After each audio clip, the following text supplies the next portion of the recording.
하나님 말씀 누가복음 2장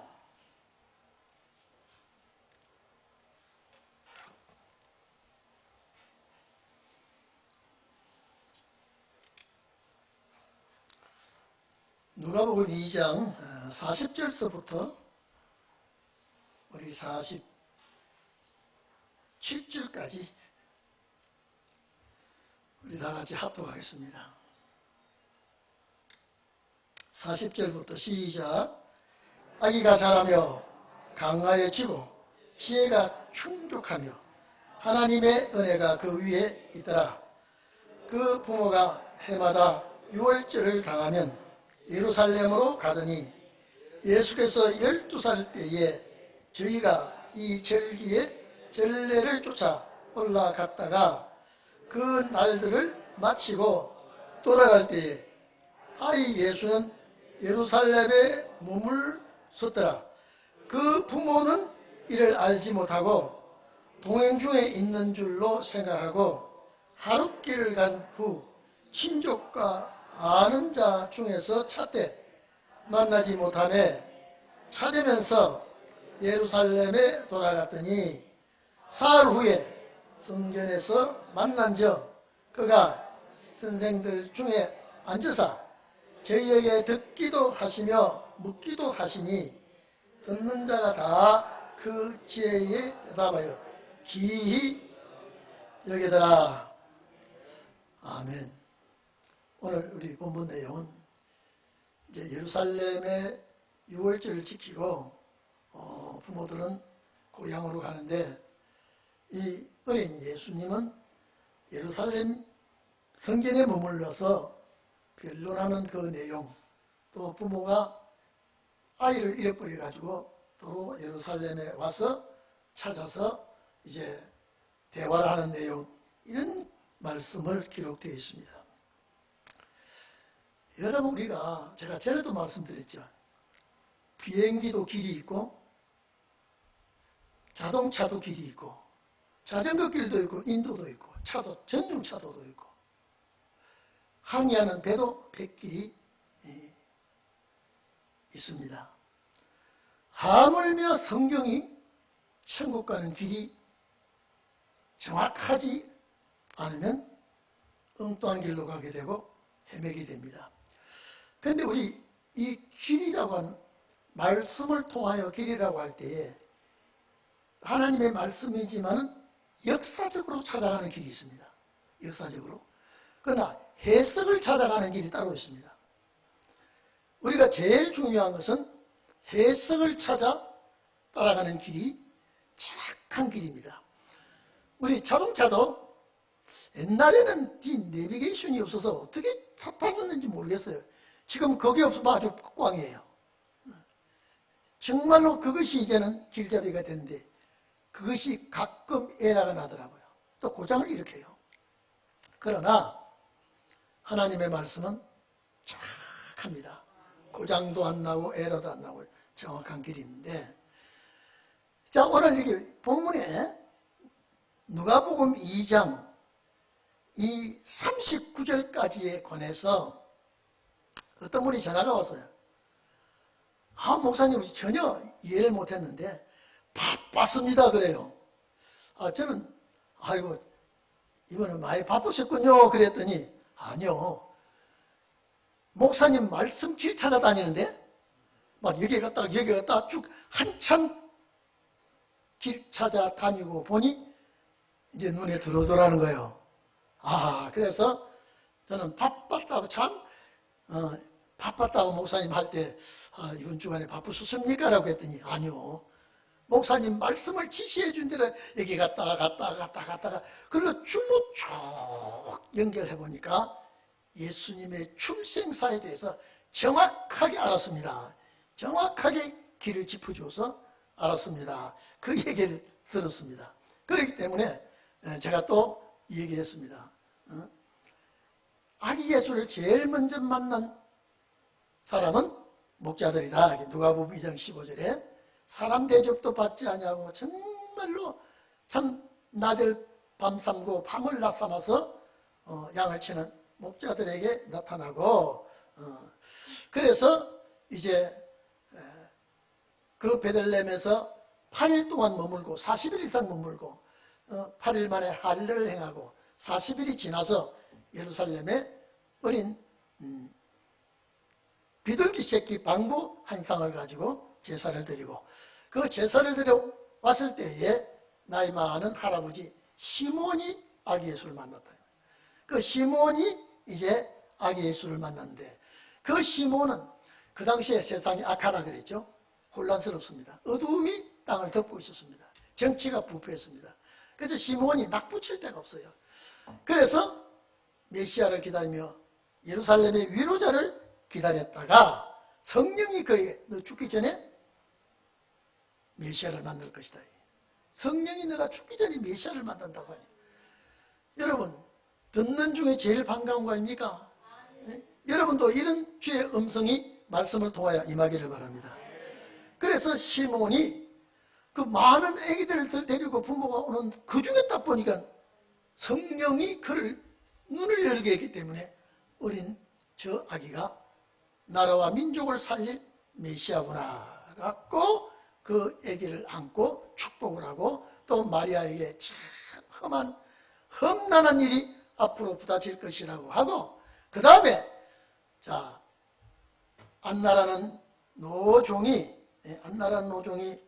결혼해서 행복하게 7년 정도만 행복하게 살았지만은 혼자 산 과부된 지 84년 동안이에요. 성전을 떠나지 않고 금식하고 기도하고 정말로 메시아를 기다린 이 안나가 아기 예수를 만납니다. 여러분 생각해 보십시오. 한많은 세상, 저는 그 당시에 한많은 세상을 보낸 여자가 안나라고 봅니다. 환영이나 제대로 했겠습니까? 얼마나 또 핀잔도 들었을 것이고 눈치도 또 봤을 것이고, 또 이분은 오직 주님과 교통을 하고 주님과 삶을 살았습니다. 그리고 이 안나가 예언을 하죠. 앞으로 이 아이에 대해서 어떻게 될 것이라고 예언을 하고, 여기서 다 끝이 부립니다. 여기서 끝이. 여기서 갈릴리로 올라간 거 나오죠. 여기서 갈릴리로 가지 않고 어디로 가야 되느냐라고 하면은 이제 누가복음 가야 되죠. 누가복음. 자, 누가복음 2장 세례 요한이 41절 보면 이제 이 예수님의 유년 시절이 나오는데, 지금 이 나오기 전에 이제 예수님께서 베들레헴 가정집에 머물러 있을 때에 박사가 오죠. 박사들이 와서 아기 예수께 경배를 하고 황금과 유황과 몰약을 드리고 이제 돌아갑니다. 하나님께서 헤롯 왕을 만나지 말고 돌아가라니까 이제 변방을 둘러서 예루살렘으로 올라갔죠. 그리고 헤롯이 이것 봐라, 내가 이 사람들한테 속았어. 그래서 예루살렘에 박사들이 왔을 때에 그 별이 언제쯤 나타나느냐라고 물어보고 나도 가서 경배하겠다 이러면서 칼을 갈고 있습니다. 그래서 하나님이 아시고 박사들을 외곽으로 보내버리죠. 자, 그러니까 헤롯이 베들레헴의 중심에서 2살 나리를 싹 죽이려고 이제 칼을 갑니다. 그때 하나님께서 애굽을 가라고 피난길을 제시합니다. 제가 지난번에 말씀드렸죠. 사명자는 반드시 사명 감당할 때까지 생활의 보장을 합니다. 생각해 보십시오. 방구 한 쌍, 산비둘기 한 쌍으로 제사 드리는 사람이 생활이나 제대로 할 수가 있었겠습니까? 참 기가 막힌 삶을 이제 살아가고 있는 중에 박사들이 와서 거금을 주고 갔습니다. 자기 동족에게는 대우를 받지 못하고 환영을 받지 못하고 그랬지만은 하나님께서 이방 박사들을 보내서 애굽의 피난길에 절대 꿀리지 않고 정말로 가서 기가 막힌 고통을 당하지 않도록 하나님이 이방 왕들을 박사들을 통해서 피난 자금을 다 대줬습니다. 자, 그랬죠. 돈을 가져간다면 환전해야 되고 어렵습니다. 그러나 황금과 유약은 현찰입니다. 어디 갖다 놨다 고가로 받을 수 있습니다. 그러니까 하나님께서 타국에 피난 가게 해서도 하나님은 사명자의 삶을 보장했습니다. 누가 사명자입니까? 예수님이 사명자예요. 사명자를 돌보고 사명자를 지켜주고 함께하는 그 사람도 우리 하나님이 책임을 졌습니다. 그래서 애굽 피난 생활을 하고 있는데 하나님께서 지시를 하죠. 이제 아이의 생명을 찾던 헤롯 왕이 죽었으니까 예루살렘으로 가라 그럽니다. 그런데 예루살렘으로 이제 옵니다. 지시를 받아 와보니까 아킬레오가 그 헤롯의 아들이 왕이 됐다 소리 듣고 굉장히 두려워합니다. 여러분, 이것 보면 여러분요, 요셉은 아내 마리아와 함께 예수님이 갈 백도 없어요. 도움을 받을 것도 없습니다. 정말로 외롭게 살아온 가정이 요셉의 가정이에요. 그러나 아무리 사람들에게는 대우를 받지 못하고 멸시를 받는다 해도 하나님은 눈동자와 같이 지켜줍니다. 여러분, 눈동자 그 지켜준다, 보호한다, 이거는요, 우리 노출된 이 육체 중에 제일 약한 부분이 눈동자입니다. 다른 데는 먼지가 묻어도 티끌이 묻어도 그냥 씻고 털면 됩니다. 눈동자는 보이지 않은 세미한 먼지가 들어가도 눈을 뜰 수가 없습니다. 그래서 하나님이 제일 약한 부분을 가장 지켜주시듯이, 그래서 우리가 눈을 깜빡깜빡 하는 건 운동하는 게 아니에요. 자꾸 렌즈를 닦는 거예요. 지금도 보세요. 보니까 열심히 설교 들으면 렌즈를 닦고 있네요. 왜 그래요? 이것은 이 렌즈가 맑게 닦아야 바로 보일 수 있으니까. 그래서 밤에는 이 렌즈에 먼지 앉을까봐 샷다 딱 내리잖아요. 이게 전부 다 약한 부분이기 때문에 그렇게 합니다. 하나님께서 예수님을 지켜주기 위해서 요셉과 마리아를 한꺼번에 사잡아서 지켜주고 보호합니다. 그래서 예루살렘에 왔으나 이제 도저히 살기가 두렵고 어렵고 그러니까 하나님께서 또 지시해 줬습니다. 이제는 갈릴리 지방으로 올라가거라. 갈릴리 지방으로 올라가거라. 그래서 갈릴리 지방으로 올라갑니다. 여기서 갈릴리 지방으로 올라가는 그 과정이 오늘 누가복음 2장 40절입니다. 이제 여러분 확실히 연결되죠? 이게 뭐의 길입니까? 역사의 길입니다. 역사의 길. 해석의 길 아닙니다. 역사 속에 해석도 들어갈 수 있지만요. 그런데 우리가 제일 길 중에 중요한 길이 뭐냐? 말씀의 길입니다. 말씀의 길은 반드시 천국 갈 수 있는 그 길이 말씀으로 제시해주고 있습니다. 그래서 말씀을 지키라, 말씀으로 싸우라, 말씀의 길을 따라가더라, 내 말을 지키는 자는, 이게 왜 그렇습니까? 이는 죽어 영혼구원 아니거든요. 반드시 목적지가 있기 때문에. 제가 여러분이 항상 이런 얘기 이제 많이 들었을 겁니다. 이긴다고 하는 상대가 있다는 거예요. 상대가 있다는 거예요. 상대가 악하냐에 따라서 우리가 상대를 할 때에 대학생이 유치원 학생은 이 상대가 아닙니다. 오늘 우리가 유치원 같은 학생이라면 사탄은 대학생 같은 세력이 있습니다. 그래서 우리가 이길 수 없으니까 성령을 동원하고 주님이 앞장서 주시거든요. 자, 손대지 마. 손대지 마. 네가 싸우는 척하면 내가 저것을 작살내 주마. 겁내지 마라. 이렇게 얘기했거든요. 그래서 여러분 봐보십시오. 이제 출생의 길과 아기 예수를 만난 그 수순을 쭉 보니까 전부가 다 하나님의 역사 속에서요. 하나님의 역사 속에서 다 이루어지고 있습니다. 우리는 모르지만 우리 배후에도 하나님이 역사를 하고 계십니다. 믿습니까? 내 환경에 대해서 너무 원망하지 마십시오. 나를 다듬는 과정에는요, 절대 환경이 아니면 다듬어지지 않습니다. 환경을 가지고 다듬습니다. 깎습니다. 깎습니다. 깎고 다듬어. 왜? 설 때가 있기 때문에. 여러분, 성경을 볼 때 다듬지 않고 선 자가 아무도 없습니다. 전부 다 다듬었습니다.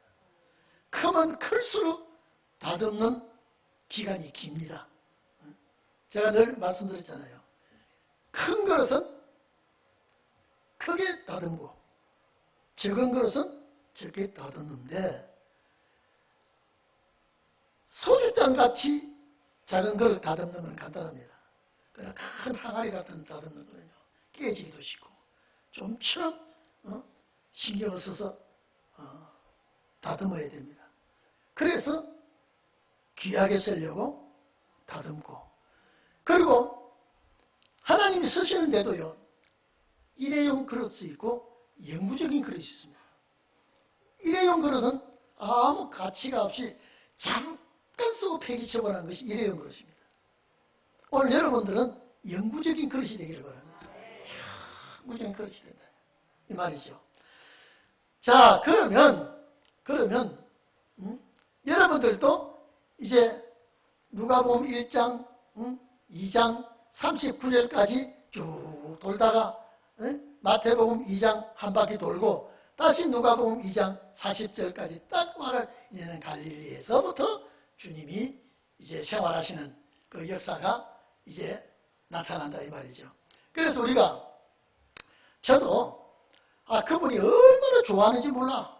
여러분은 좋아하는 표시를 저한테 안 해도 모르지만 그분은 아주 너무나 전화할 때마다 목사님 만난 거 감사합니다. 자기와 같이 신앙생활 하던 사람하고 딱 만나보니까 이렇게 차이가 있더래요. 말하는 소리가 아주 초보적인 말은, 자기는 그때 대본이 이제 큰 줄 알았. 우리 교회 와보면요, 나 같은 거 되는데 그 사람들하고 대보면 자기는 장구이에요. 여러분 그렇습니까? 대답 안 한 거 내가 실례인 것 같아요. 우리가 성경을 가지고 시대를 측정하고, 성경을 가지고 오실 주님을 기다리게 되고, 성경을 가지고 이단을 가려내고 잘못된 진리를 짚어줄 수 있고, 참 이 성경 때문입니다. 아무리 학박사가 지식이 많고 유명하다 그래도요, 성경에 무지한 자가 있습니다. 학박사 아니라도 세상에 위인이 아니고 인물이 지식이 없는 사람이라도 성령이 그와 함께 하시면 말씀의 지식인이 됩니다. 그 예로 들어서 베드로 아닙니까? 그 예를 들었어요. 바울은 지식 있는 그 지식을 가지고 또 인용을 해서 그리스도를 전하게 했지만은. 자, 그러면 이제 40절 한번 봅시다. 나사렛에 이르니라. 그렇죠? 나사렛에 이르니라. 자, 마태복음 2장 21절과 23절, 누가복음 2장 38절 39절 두 곳이 합쳐지는 곳입니다. 자, 우리나라 북한강과 남한강이 합쳐지는 곳이 어디입니까? 아이고 참, 양수 좀 가보세요. 거기에 두물머리라고 있어요. 기억납니까? 신이야, 기억해? 두물머리? 왜 두물머리예요? 남한강의 물머리하고 북한강의 물머리가 만난다고? 그게 두물머리예요. 여기가 두물머리 같은 장소가 마태복음 21장 21절과 23절, 누가복음 2장 38절과 39절, 이 두 곳이 합쳐지는 곳입니다. 아멘입니까? 아멘이죠. 그래서 자, 마태복음 2장 23절 보면 나사렛으로 올라가죠. 이제 아기 예수를 데리고요. 나사렛으로 올라간다고 되어 있습니다. 그런데 오늘 여기 40절에, 자, 39절에 보세요. 주의 율법을 쫓아 모든 일을 피라고, 자, 갈릴리로 돌아가 본 동이 나사렛에 이르니라. 모든 일을 피라고 읽어봅시다. 여러분, 예수님은 메시아니까 그렇다라고 하지 마시고요, 요셉과 어머니가 얼마나 신앙인이라고 하는 거예요. 모든 일을 피했다 이 말은요, 말씀대로 보니까 출생했죠. 8일 만에 할례했죠. 또 방구 한상으로 제사 드렸죠. 자, 그 다음에 그냥 베들레헴에 살 때에 애굽에 피란 가라 그랬죠. 호시아 11장 1절에 애굽에서 내 백성 불렀다는 말도 응했죠.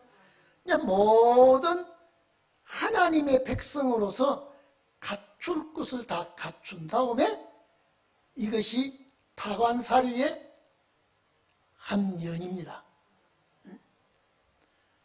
우리가 이때 이 세상에 살아가면서 우리도 하나님의 뜻을 따라 주의 명령하신 대로 순종하고 여기까지 왔죠. 모든 일을 피했단 말은 말씀대로 살았다 이 말이에요.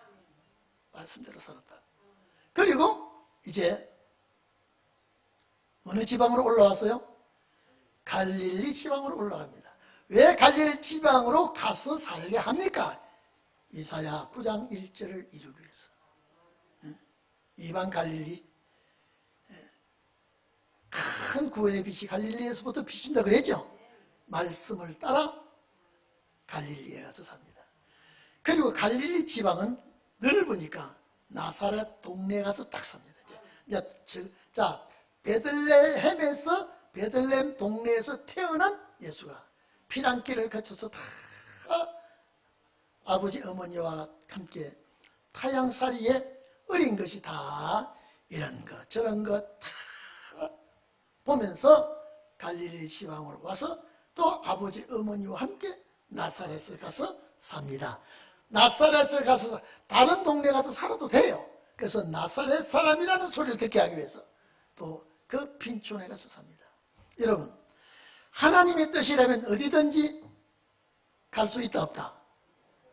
가끔 못 가겠다고 발을 뻗을 때도 있다 없다? 여러분 대답 안 하시네.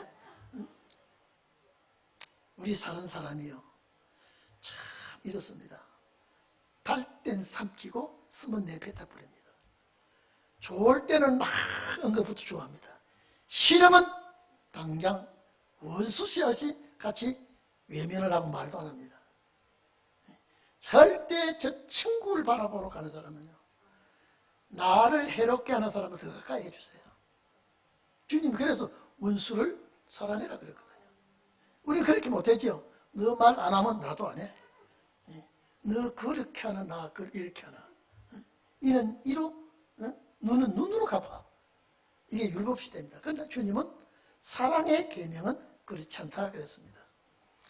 자, 그래서 모든 걸 필요했던 말은 말씀대로 살았다 이 말이죠. 있거든요. 계명대로 지키고 이제는 자 갈릴리로 돌아왔다 이 말은 한 바퀴 돌았죠. 저 세상을 한 바퀴 도는 동안에 참 행복했을까요? 많이 깎였을까요? 많은 사람을 만나면서 깎일 대로 깎인 겁니다. 그래서 갈릴리 지방으로 돌아와서 나사렛에 이제 가삽니다. 이 아이가 그랬죠. 소년입니다. 소년, 어린 소년. 자라며 강하여지고 지혜가 충만하며 하나님의 은혜가 그 위에 있더라. 하나님의 은혜가. 여러분, 누가복음 1장 80절에 보면요, 세례 요한도 그랬습니다. 이 아이가 자라며 성령이 강하여지며 광야에 가서 살았더라 그랬거든요. 오늘 여러분, 우리도 하나님의 말씀대로 잘 자라나기를 바랍니다. 참 자라난다는 것은요, 좋은 환경에서 자라나는 것도 좋지만은요, 하나님이 쓰기 위해서 자라나게 하는 거는요, 훈련입니다. 제가 전에 이런 얘기를 했습니다. 좀 들어보세요. 저 들녘에 가면요, 온상 비닐하우스로 온상하는 데가 있습니다. 그 온상하는 데 보면요, 아주 온상 안에 채소가 잘 심어져서 이들이들하게 막 아주 잘 자랐습니다. 그런데 운이 나쁜 배추 같은 거는요, 고랑에 뚝 떨어집니다. 지가 살겠다고 나와가지고, 그러니 개도 밟고 사람도 밟고 발랑나가 잡아져 있어요. 인품도 없고 배추 같지도 않고 가장 이리 짓밟히고 저리 짓밟히고 실컷 짓밟히고 난 다음에 태풍이 불어가지고 바람이 불어가 눈이 와버렸습니다. 비닐을 벗겨졌습니다. 그런데 야들야들하게 잘 자라는 막 산만까지 복지는데, 고랑의 배추는 심심하게 턱 쳐다보고 너 죽었냐 살았냐 하고 있어요. 왜 그랬을까요? 짓밟히고 채소같이 대접을 받지 못하게 돼요. 제가 그걸 봤거든요. 저도 그걸 보면요, 야, 너 참 운이 나쁘다. 나도 밟았어요. 모르고요. 근데 아야 하고 나 좀 밟지 마십시오. 내 팔자가 저 밭 두둥에 비료 주고 거름 주고 자라는 거기에 태어나지 못하고 이게 고랑에 태어나가지고 이렇게 밟히고 살아도 나 살아있어. 그러는 것 같아요. 그래서 내가 야, 참 너 참 운이 나쁘다 그랬네. 절대 운 나쁜 배추 같지만요, 환란이 올 때는요, 참 이들이들하게 자란 채소는요 팍 잡아주고 썰어주고 설만 것 같이 서리가 맞든지 비닐하우스가 벗기지만 볼품이 없습니다. 그런데 밭고랑에 짓밟힌 그 배추는요, 잎 하나하나 시들지 않아요. 왜? 너무 밟혔기 때문에. 여러분 이해가 됩니까? 마지막 사명자도 지금은 알아주지 않고 인정하지 않고, 지금은 여러분 우리가 죽으면 울어줄 사람 없어요. 우리 교인들은 있을까? 가랑이 굴러가듯이 흘러가 버리면 그만이에요. 그런데 환난 날에는요, 이종들의 시대가 옵니다. 훈련받은 날수대로, 모세가 그랬죠. 시편 90편에 고난받은 날수대로 보상해달라고 그랬어요. 여러분들에게 그런 날이 있기를 바랍니다. 자, 그래서 나사렛에 가서 삽니다. 이 아이가 자라며 힘이 강해지고 지혜가 충만하며 가득하다 이 말이죠. 소피아 지혜가 가득하고 충만하고 은혜가 정말로 은총이 그 위에 임하고, 하나님의 은총이 그 위에 임하고 하나님의 은혜와 능력이 그 위에 임하고, 여러분 신원의 종들에게 이런 역사가 있기를 바랍니다. 반드시 우리에게 이런 역사가 와야 돼요. 이런 역사가 와야 돼요. 여러분 제가 늘 이랬죠. 세상이 나를 속이고 친구가 나를 배신해도 악담하거나 지우지할 필요가 없습니다. 아, 내가 아직도 덜 다듬어졌구나. 참 이렇게 생각하기가 어렵습니다. 여러분 요셉을 억울함을 당할 때 한번 봐보십시오. 그래도 간절히 하나님을 의지하고 원망불평하는 요셉이 결국 히브리 민족을 구출하는 그 시작하는 그 역사의 주인공이 되지 않았습니까? 어쨌든 여러분 하나님이 훈련시킨 날수대로, 연단받은 날수대로 마지막 신원의 역사가 일어날 줄로 믿습니다. 그래서 41절에서 52절까지는 유년 시절입니다. 어린 소년 예수님의 유년 시절 사건을 얘기하고 있습니다. 그 부모가 해마다 유월절을 당하면 여러분 이건요, 예루살렘에서 나사렛까지는 굉장히 멉니다. 근데 해마다 예루살렘의 유월 절기 지키러 갑니다. 절기 지키러. 그런데 이 아기 어린 예수를 꼭 데리고 갑니다. 제가 늘 얘기했죠. 가정 예배 드리든지 애들은 저쪽 건너바에 놀게 하고 어른들만 예배 절대 하지 마십시오. 아무것도 몰라도 같이 앉혀주고 예배 드리고, 그것이 자라나서 듣든 못 듣든 그 소리가 아기에게 귀에 남게 되어 있습니다. 절대 가정 예배 드리든지 목사님이 가서 예배하는데 없으면 할 수 없지만 있으면 건너바에서 장난감 가지고 놀게 하지 말고요, 반드시 예배에 참석시켜야 됩니다. 아브라함이 이삭을 늘 제사 드릴 때 데리고 갔더니 이삭이 제사 드리는 방법을 알잖아요. 나무와 불은 있는데 제사 드릴 양은 어디 있습니까? 이 말은 아버지 따라 많이 어릴 적부터 제사에 참석했다는 겁니다. 결국 제사에 참석한 아이가요, 훌륭한 아이가 됩니다. 나사렛에서 예루살렘 절기 제사로 꼭 옵니다. 이 유월절 절기 제사가 어릴 때 자라날 때부터 예수님이 이 절기에 내가 죽어야 된다는 걸 예수님이 점점점 자라나면서 머리에 남지 않을까요? 기억 안 할까요? 예루살렘에 절기 지키러 갈 때 꼭 아이를 동반하고 갑니다. 어렵고 힘들어도 예루살렘에 가게 됩니다. 자, 예수께서 42절 보면 예수께서 12살 될 때에 저희가 이 절기의 천리를 쫓아 해마다 갔기 때문에 예루살렘에 올라갔죠. 항상 예루살렘은 낮은 곳이 더 높은 곳이 있다고 합니다. 거기가 왕궁이 있고 거기가 대성전이 있기 때문에. 그래서 예루살렘으로 올라갔다가, 자, 그날을 마치고, 여러분 기억하시죠? 오늘이 6월절이면 내일이 무슨 절기예요? 무교절이에요.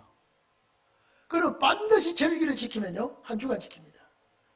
6월절, 오늘은 양 잡아 피를 흘려서 6월절 지킨다면은 내일부터 누룩 넣지 않은 떡을 먹는 절기를 지키는 것이 그 다음 날부터입니다.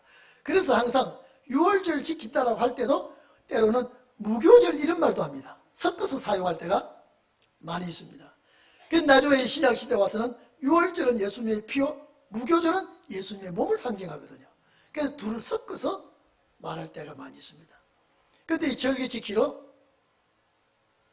예수님 어린 소년 12살 때에 예루살렘에 왔다가 절기를 다 마치고, 여러분요, 한 주간 절기 마치면 빨리 올라가야 되죠.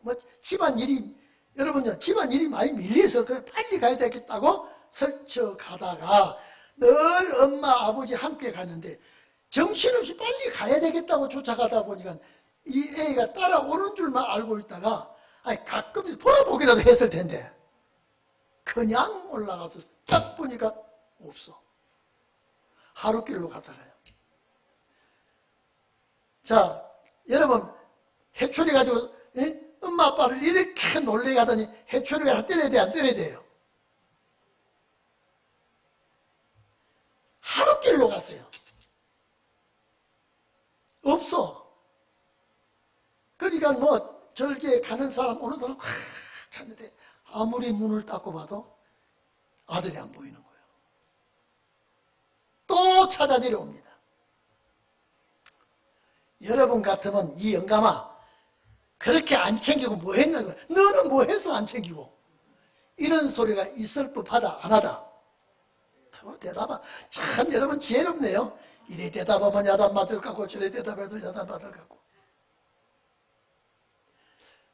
저도 분명히 여보 아니 하루길로 가다 애를 안 챙기다니 그게 엄마야 당신 아빠야 왜 나만 핑계대. 좋은 일에는 이렇게 자기가 나와도 나쁜 일에는 이런 일이 있을 수가 있다는 거예요. 이런 일이요. 이 인간 사회 그렇습니다. 그래서 아마 예루살렘 갈 때보다 찾아러 갈 때가 더 급했을 거예요. 이게 혹시 내 잘못됐나? 요 사이 같으면 납치당했나? 아이고 이거 막 쫓아갑니다.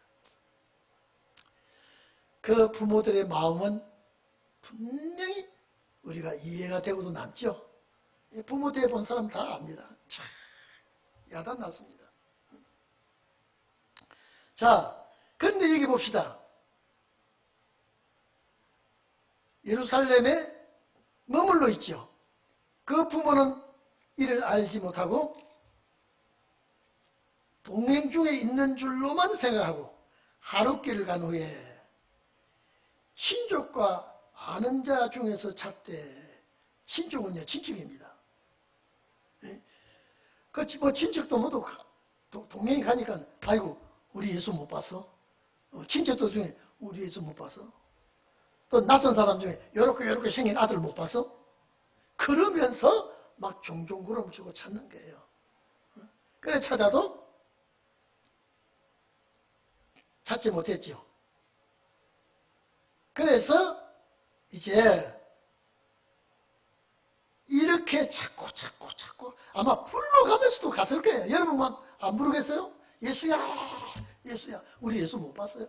친족 만났어요. 아이 우리 예수 못 봤어요? 낯선 사람 같으면 요렇게 머리 색깔이 요렇고 얼굴은 가무잡잡하고 키는 요렇고 날씬하고 못 봤어요?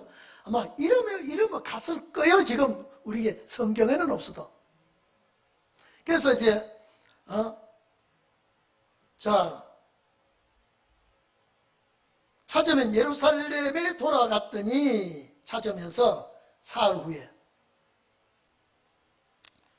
자 보십시오. 나사렛에서 예루살렘에 왔죠. 또 와서 이제 제사 드렸죠. 제사 드리고 또 올라갔죠. 바로 또 내려왔죠. 며칠 걸렸어요? 3일 후에 정확하게 하루씩 걸렸어요. 성전에서 만난 그 아들이 그가 선생들 중에 앉아서 저희에게 듣기도 하며 묻기도 하니 듣는 자가 다 그 지혜와 대답을 기히 여기더라. 여러분요 그 당시에 보면요 유명한 율법학자 가말리엘이라는 분이 있습니다. 가말리엘. 여러분 니고데모도요 유명한 율법학자입니다. 요나단이라는 분도 유명한 학자들입니다. 자, 내노라 하는 학자들이 절기 때 와가지고 있는데 예수님이 그들과 어린 12살 된 예수님이 그 유명한 학자들과 변론이 붙습니다. 이길까요? 질까요? 그 학자들이 감당을 못합니다. 그래서 기에 놀란다 이 말이죠.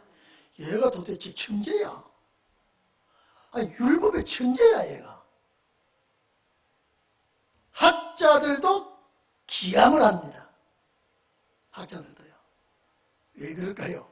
성령에게 충만하라고 그랬습니다. 학자들은 성령 충만하지 않았어요. 지식이에요.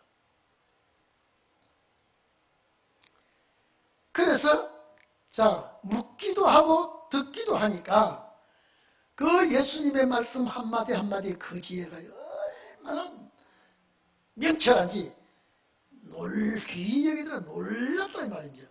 그 부모가 보고는 엄마도 또 놀랐습니다. 아버지도 쟤 좀 봐. 저 보통이 아니네. 예? 우리 집에서는 그냥 뭐 동생들하고 놀고 뭐 이래 사더니 여기 와서는 저 눈 동자 좀 봐. 저 입술 좀 봐.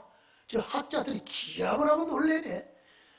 자, 이 학자들이 놀래는 걸 보고 우리 아들이 그들을 능가하는 걸 보고 엄마 아빠는 또 놀랍니다.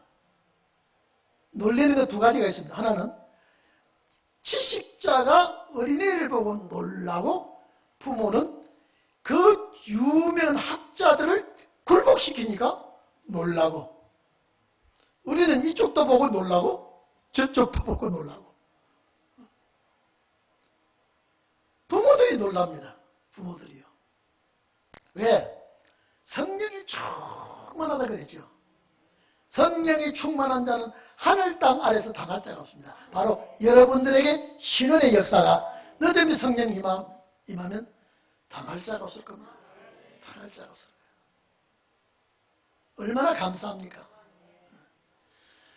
그래서 우리 시대에 한 시대가 있다고 하는 것이 얼마나 고마운지 몰라요. 오늘도 우리 신학 같이 공부한 동기가 너 꼼짝 안 하고 뭐하냐. 아휴, 나는 요새 방콕하는 것도 힘들어.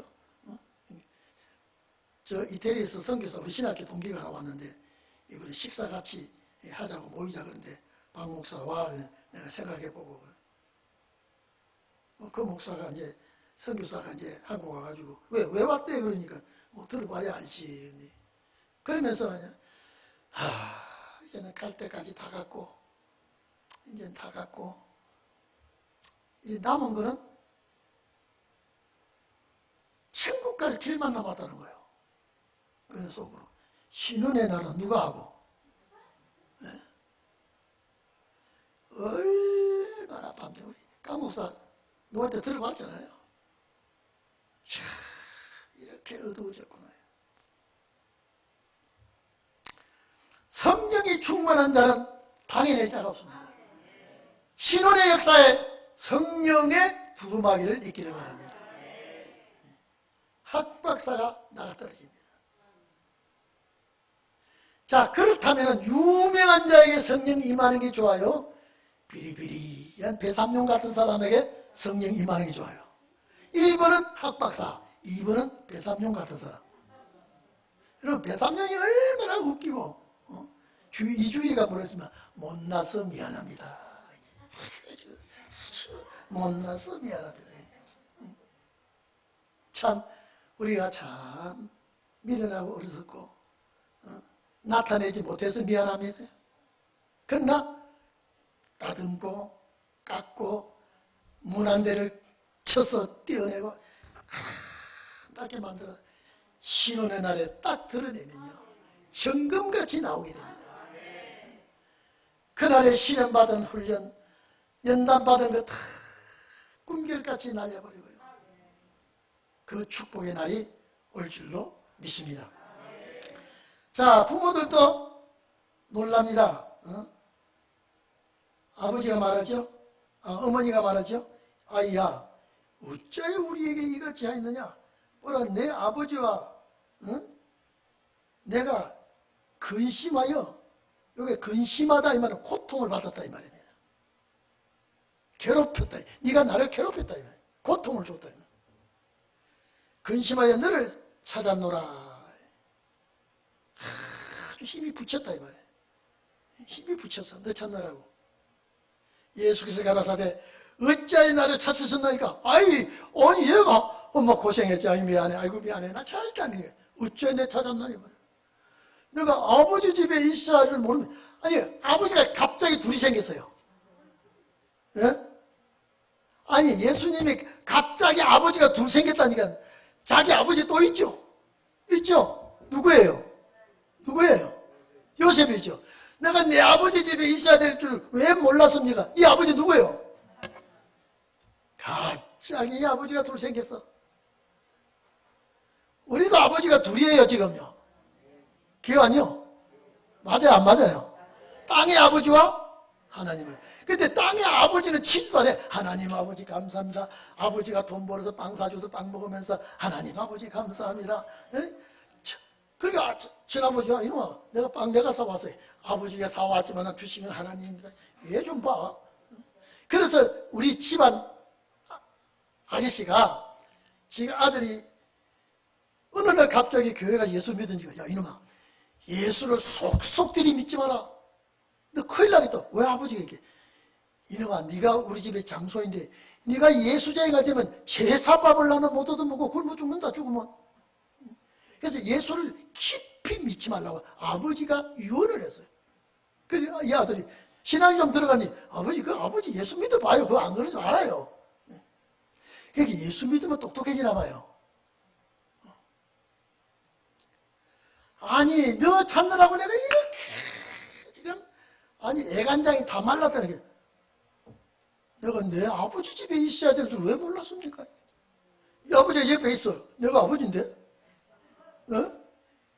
말 바로 했어요? 바로 못했어요? 얼마나 말 잘합니까? 하나님 아버지가 진짜 아버지라 이 말이에요. 그러니까 우리가 진짜 참 아버지는 하나님 아버지. 나를 낳아서 길러준 그 아버지는 육의 아버지. 그 육의 아버지도 참 하나님은 따로 있다 이 말이에요. 아버지가요. 여러분도 그렇게 지혜롭기를 바랍니다. 자, 49절 보세요.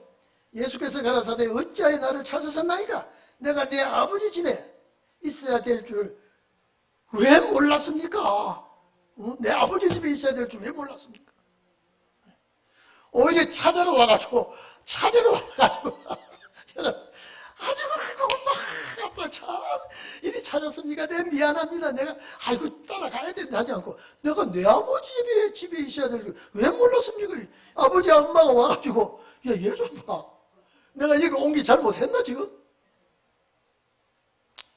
이것이 성령의 역사입니다. 내 아버지 집에 있어야 돼요. 오늘 우리가 하나님의 집은 아버지 집입니다. 이 아버지 집의 주인은 아버지예요. 우리는 아버지의 아들과 딸이에요.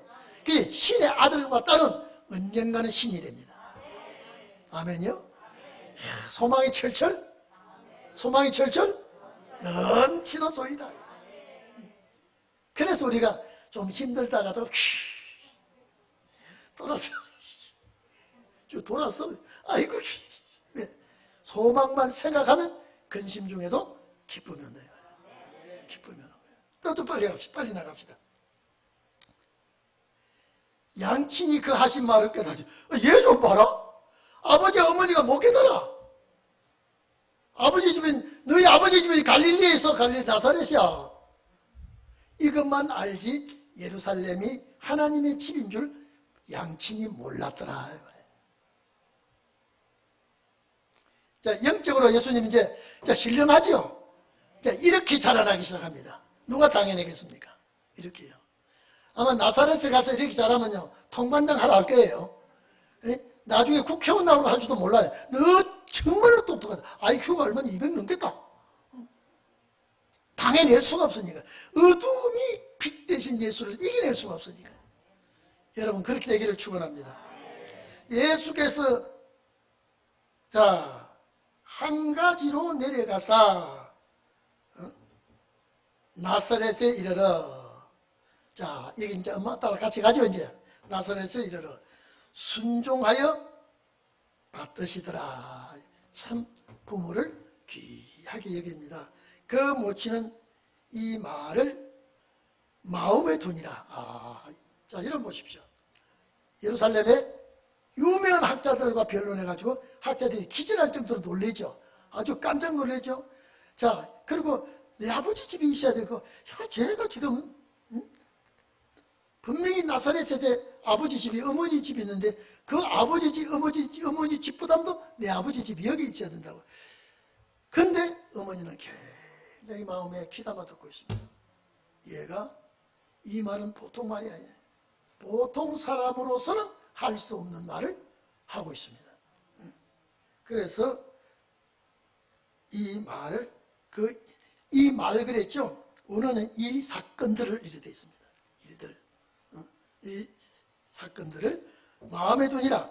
예수는 지혜와 그 키가 자라며 하나님과 나 사람에게 더 사랑스러워 가시더라. 자, 이러면서 이제 나사렛에 살면서 아버지가 일찍 돌아가시니까 아버지 뒤를 따라 목수일을 하게 됩니다.